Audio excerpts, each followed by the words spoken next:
When it's hot like it's going to be this week, it's just a good reminder that we should never leave kids alone in cars. And we're particularly mindful of it when it's going to be 90 and above, and this week it's going to be close to 100, but really we should never leave kids alone in cars, whether it's hot or not. Great risk for injury, particularly this time of year. We think about hyperthermia, and inside of that car, the temperature goes up very quickly in just a matter of minutes, and kids can be in great danger and life-threatening danger.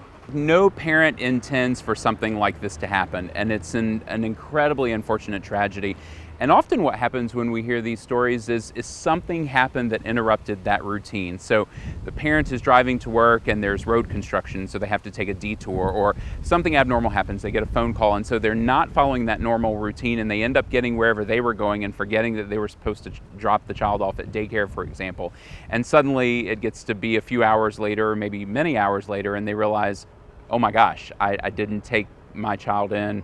I think I left them in the car and something bad has happened. So it's usually just something that interrupts that routine. We talk about look before you lock, and one of the memory tricks that can help you do that is to put a backpack or a briefcase or your purse in the place where the child is going to be, so that when you go to get out of your car and go into your meeting or to work, you go to grab your backpack or your briefcase or your purse. If you grab that and you notice the child is still there, you can really avert a very serious consequence.